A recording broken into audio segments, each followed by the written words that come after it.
Shortcut. Had about 2 hours to burn from my meetings, so I decided to head back to the hotel. I was in a foreign state, but the hotel could be seen from where I was. So I just headed toward the high tower of the Star Hotel. There was major construction going on at the backside of the hotel, with high walls around the whole site. Just where the construction site joined with the backside of Star Hotel, there was a delivery entrance that also connected to the restaurant at the hotel. I climbed up the concrete steps and entered a wide warehouse setting. During this particular day, there were delivery workers, loading and unloading food and hotel supplies. Instantly, and without a clear recollection what had happened, I was flat on the floor. Someone must have pushed me rather roughly because I don't remember tripping over anything. I knew I wasn't hurt. I rose up a bit ruffled and looked around. Some workers came near to assist, but no problems, I said. I was fine. Then I started the mental searching of my pockets and I discovered that my wallet was gone. Very slick indeed. However, I did not carry anything of value in the wallet except some identification. I was escorted to the receptionist and explained what had happened. She was very courteous and suggested I contact the police and report the incident. She mentioned that there was an officer stationed usually back in the warehouse and I should report to him. Figuring that I had time, I ventured over to the police office. It was a simple small office located between the delivery dock of the hotel and the high wall construction site. There was one desk and several chairs. There was much traffic going through the tiny building, and I noticed plainclothes men with guns escorting handcuffed young men, and it seemed toward the construction site. Finally an officer joined me and I reported my wallet being stolen. But he also seemed a bit preoccupied and pointed me toward another building just outside, nearer the construction site. I figured that's where all the police activity was going on, so I ambled over to the building. There were more plainclothes men escorting young men. Trying not to think much about the plainclothes men, I focused and was more eager to report the stolen wallet and go back to my hotel room. This larger building looked even more temporary in construction, since the walls were bare wood studs, and there were chairs lining the walls. There was one desk that divided the room in the center of the room. The door I came through seemed quite secure and had a keypad on both sides of the door. On the opposite side of the room, there was another door with the same keypad arrangement. Many young men, children really, were sitting and fidgeting. I waited patiently for an officer to appear, but it was quite a while before one showed up. Finally, an officer came in and sat me down and I explained my story to him. However, he too seemed distracted and pointed me toward the other doorway. A plainclothes man unlocked the door and I was signaled to pass through. This door opened into a hallway. By now I was a bit irritated and another plainclothes man was passing me, so I asked for directions, and he said to follow him. Through a few doors and down another hallway, and I came out into the open. 3 walls and the 4th was open into the construction site. What was going on here? There was a woman with a child with me and soon several other assorted people grouped together facing the construction site. Now I did examine the site more closely. Evidently, it was a demolition site, and workers were hauling off the brick. Some were cleaning the brick. I discovered that all the workers were young men dressed in blue denim clothes. Many looked like children. I looked again at the young woman with child and she appeared to be a bit timid. I attempted several times to strike up a conversation with the plainclothes men, but they were busy processing the young men. I noticed the handcuffs on the new arrivals again and presumed this was a work camp for youth offenders. I got edgy and looked for a way out, but the one door had a keypad. I nervously asked a plainclothes man that I wanted to go back to the hotel and he flatly ignored me.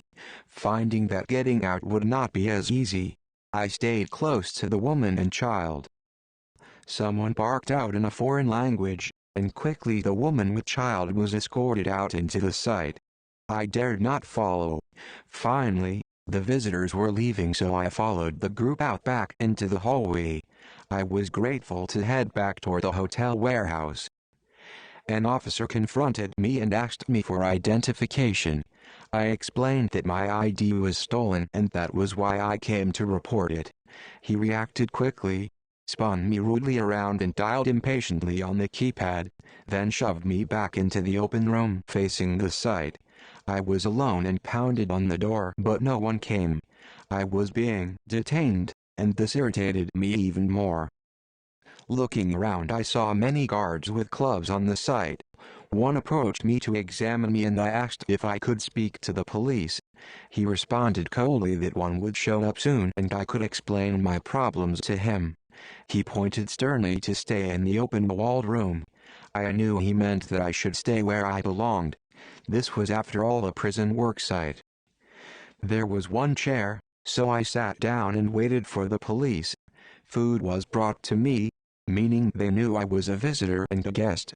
But I could not get a response on why I was being detained. Muttering to myself, I said, I had no ID on me. That's why.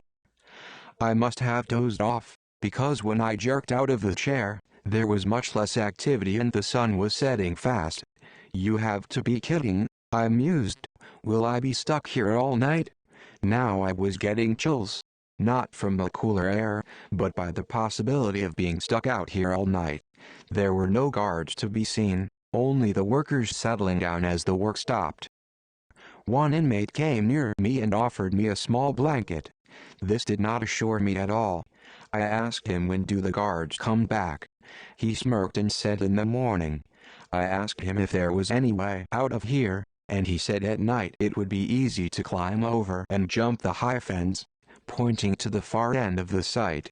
He said there was a ball game going on down the road and all the guards liked to attend the games.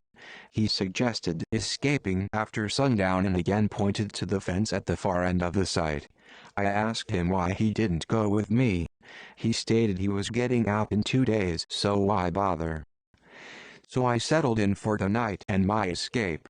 I reasoned that these kids would not be too much to handle, and they were all very young to do such hard labor. There seemed to be no guards around, and there were no sentries visible. In fact, there seemed to be no security at all. I eventually assured myself that anyone could just leave by climbing the fence. When all was quiet, I crawled along from one work site to the next, nearing one last structure nearest the fence to freedom.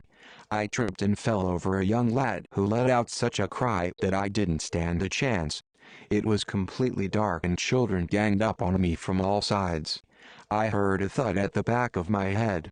I drifted off into a dream, wondering if I had been clubbed from behind. Vaguely, I remember being dragged around and beaten. Somehow I was aware that there were just too many little fists smashing into me. I kept thinking, how can I hit children?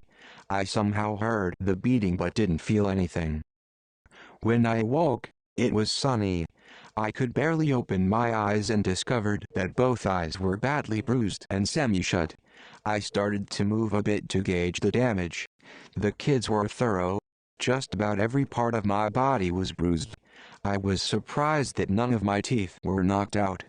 Eventually, I realized that not one bone on my body was broken. I didn't want to hurt them and perhaps they got the message. I think these children wanted to send me a message of some kind. They could have easily killed me. They had access to bricks and sharp tools. As I got to my feet, I found myself in tattered clothes. I wondered if they left that same blanket for me to wrap myself in. Just as quickly as I gained my bearings, the guards rushed over and escorted me out with a flood of apologies. The hotel even offered to compensate me for my troubles. With a medical checkup, the doctor said I would be fine in a few days of rest. Later I found out that if I had jumped that tall fence I would have landed in the older men section where they processed foundation concrete. I am sure those convicts would have beaten me to death. But I learned a valuable lesson about shortcuts. And from children no less. The end.